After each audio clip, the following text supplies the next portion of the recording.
So the Radeon RX 7600 from Team Red is an interesting yet confusing card at the same time. On one hand, AMD is making huge improvements to their ray tracing performance and also making developments in their Fidelity FX super resolution technology. And on the other hand, they're stuck with 8GB of VRAM in a card that was almost priced at $300 in 2023 before the price change. And they're targeting 1080p gamers only. And in this video, I just want to find out and share with you guys if the Radeon RX 7600 is a good card for 1080p gaming. Should you consider it for your next PC build? That being said, my name is Yusuf, you guys are watching Tech Droids, and these are going to be my 2 cents on the Radeon RX 7600.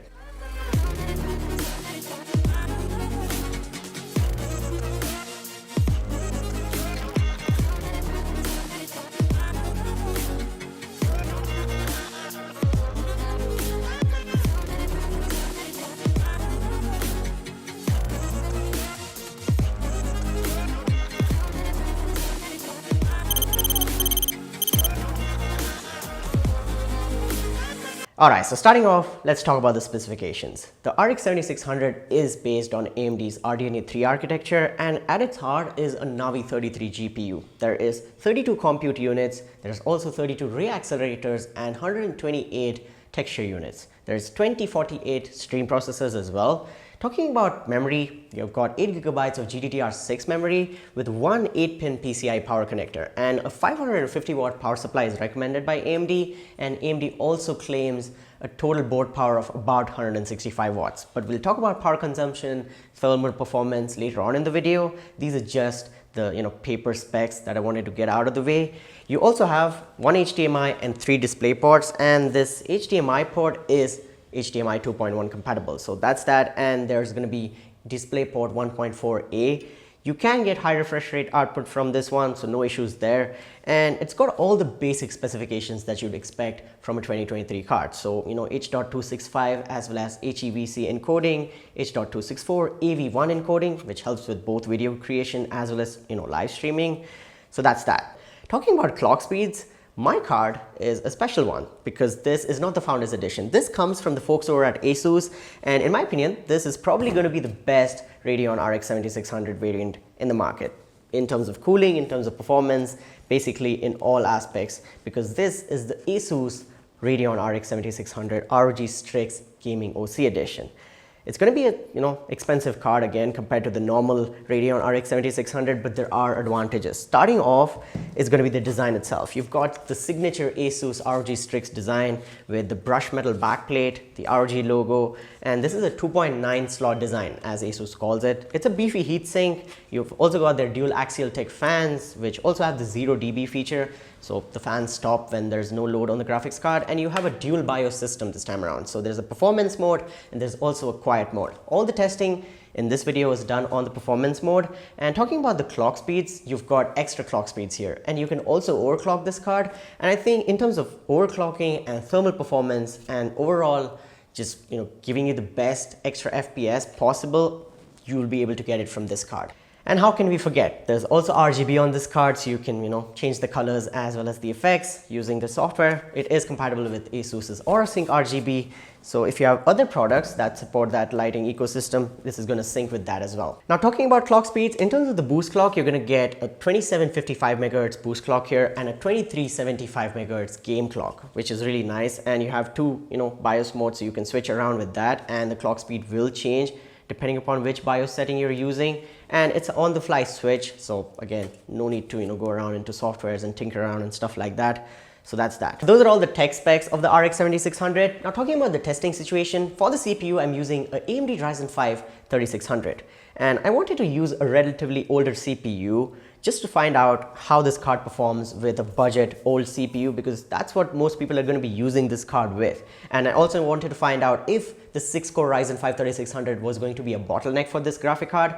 And spoiler alert, there was no bottlenecks. This card performed really well, and the CPU handled the card as well. So both were compatible with each other, and this is also PCI 4.0 compatible, just to get it out there. I also have the ASRock B450M Steel Legend motherboard, 16GB of PNY Accelerate RGB RAM, DDR4, 3200 MHz, a 500GB NVMe SSD, and a terabyte of hard drive space for all the big games and stuff.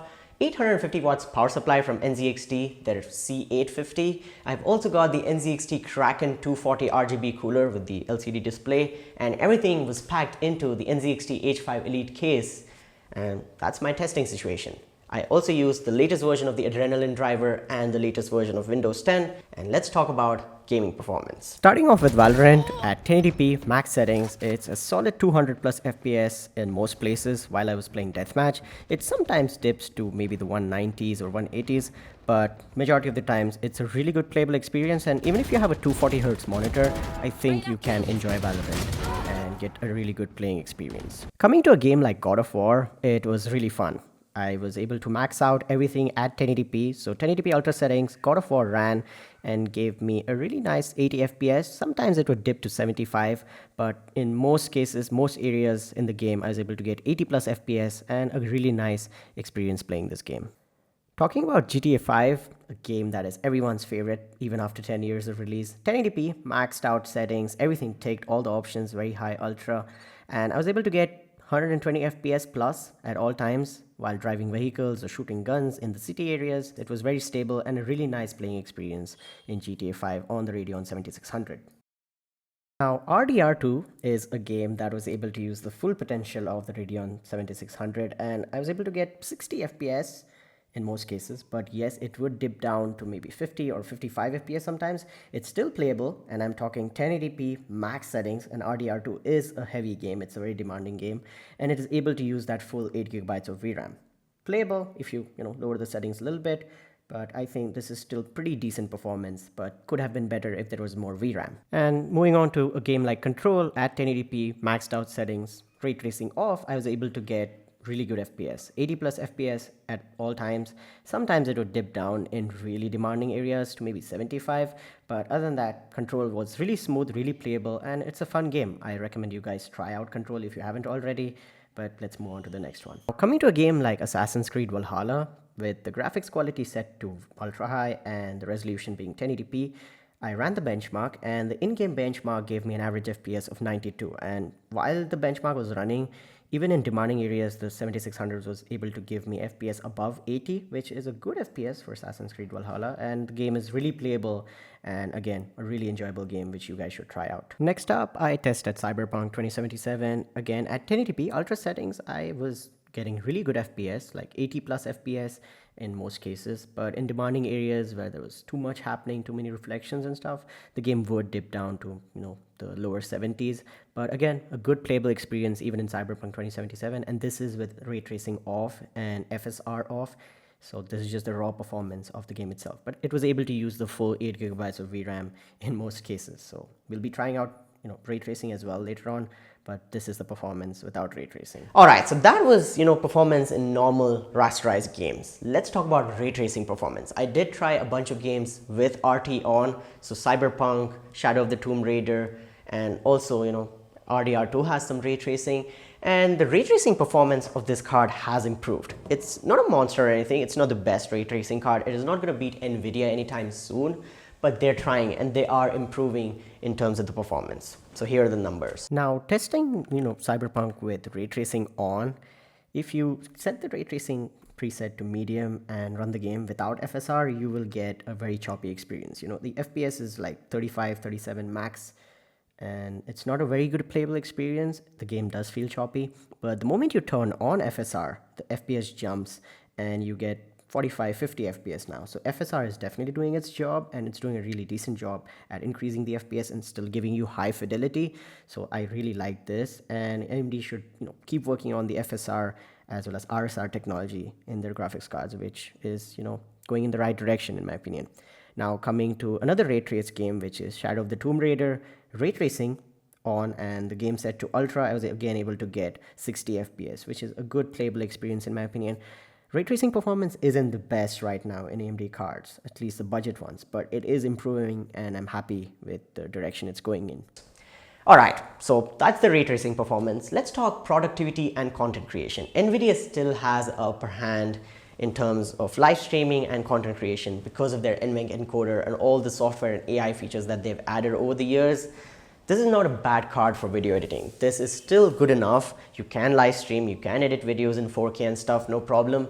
but Nvidia is going to be better with their NVENC encoder. The AV1 encoder inside this is good. It can render videos and help you with live streaming to Twitch and YouTube. There's also H.265 HEVC encoding, H.264. All the basic formats and codecs are supported on this one. They haven't cut down on anything, so there's no compromises in terms of content creation or gaming. Talking about thermal performance and power consumption of the ROG Strix Gaming OC edition of the Radeon 7600. In terms of thermal performance, idle temperatures were really good, around 33 degrees Celsius. And I never saw this card going upwards of 55 degrees Celsius. 55 degrees Celsius was the max temperature I could record in my testing, even under high gaming load, even under my stress testing. So even if you were to really push this card, the max temps you're gonna get is around 60 degrees, maybe. And it is not a card that overheats, especially the ROG Strix Gaming OC edition. And in terms of power consumption, AMD says that the RX 7600 is going to consume 165 watts of total board power, and that is kind of true, but also not true with this card. This ROG Strix Gaming OC edition will take max power of 181 watts, and on idle this is taking around 11 to 12 watts, so that's that. In terms of acoustics, these fans are barely audible, and you also have a quiet BIOS mode, so that's that. And there's also the 0 dB feature, as I mentioned, so the fan just stops when there's no load on the card. Overall, I think the Radeon RX 7600 is not a bad card. It performs well for its price, and there is really good value for money here, but I'm just afraid that Nvidia and AMD both aren't really innovating enough. There's not much revolution happening in terms of affordable budget gaming cards. You can buy this and you'll be happy with it in terms of the performance. You can get really good performance in esports titles if you have a high refresh rate display, a 240Hz monitor, CSGO, Overwatch, Valorant. Everything is going to work well. CS2 is coming out soon, and this card should be able to handle that as well. In terms of gaming in 1080p, most games are able to run fine at high to ultra settings. You can max out most games, but there are certain games even at 1080p that use up the 8GB VRAM, and you might get a warning saying that your VRAM has reached its limits and you might have to lower the settings a little bit. I came across a bunch of games that could completely use the 8GB of VRAM, like Microsoft's Flight Simulator, F1 2022, RDR2. Most games are coming really close to 6 to 7 GB of VRAM usage, and I think if this card had 12 GB of VRAM, and even if the price was slightly higher, this would have been a game changer. And in my opinion, the 8 GB of VRAM is definitely a limitation, since future games that are going to come out are only going to use more VRAM. Games aren't going to use less VRAM in the future. So I think Nvidia and AMD both need to start revolutionizing and start innovating more, giving more value to their budget cards. It's not a bad card. I recommend it. You can go ahead and buy it as well, and it'll do you good in terms of gaming in 1080p. But as soon as you start entering that 1440p territory and start to increase the settings a little bit, the 8 GB of VRAM is not enough. So that's that. Those are my 2 cents on the Radeon RX 7600. Not a bad card, not a terrible card at all. Good for gaming. You can do video editing and live streaming as well at the same time. Has better ray tracing performance compared to its predecessor. Fidelity FX Super Resolution is also improving. And that's pretty much it for this video, guys. Those were just my honest opinions. I hope you guys found this video helpful. If you did, go ahead and smash the like button as well as subscribe to the channel. And with that being said, also let me know in the comments down below what do you guys think about the Radeon RX 7600. I'll be there replying to you guys. Share your thoughts. Let me know what graphic card you're using right now, which one you're going to purchase in the future. Subscribe to the channel so you don't miss out on future uploads. Hit the notification bell as well. With that being said, my name has been Yusuf. You guys been awesome. Stay awesome, keep smiling, and I'll catch you guys in the next one. Peace out.